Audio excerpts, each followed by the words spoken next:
पुढची एक महत्त्वाची बातमी राजकीय वर्तुळातूनच उद्धव ठाकरेंचा पक्ष जमीनदोस्त होण्याच्या मार्गावरती आहे। पुढच्या 8 दिवसात त्यांच्याकडे कोणीही राहणार नाही असं वक्तव्य मंत्री गिरीश महाजनांनी सोमवारी नाशिकमध्ये केलं होतं। आता गिरीश महाजन यांच्या वक्तव्याचा शिवसेना ठाकरे गटाचे खासदार संजय राऊतांनी समाचार घेतलाय।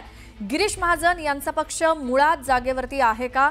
भ्रष्ट ठेकेदार हे लोक आमचा पक्ष जमीनदोस्त करायला निघालेले आहेत। लोकांना धमक्या देऊन पक्ष फोडायचे आणि त्यासाठी भाजपनं जे दलाल नेमलेत त्यातले पक्ष फोडणारे एक दलाल म्हणजे गिरीश महाजन आहेत असा हल्लाबोल संजय राऊतांनी केला।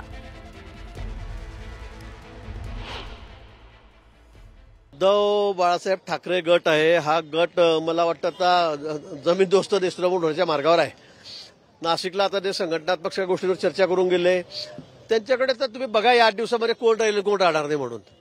त्या माणसाच्या बडबडीमुळे त्या वागण्यामुळे सगळे लोक परेशान आहेत। मला वाटतं स्वतः उद्धवजी परेशान असतील, पण ते आउट ऑफ कंट्रोल झालेलं आहे। आउट ऑफ कंट्रोल झालेलं काम यांचं आणि म्हणून अशा या बडबडीमुळे हा सगळा पक्ष आता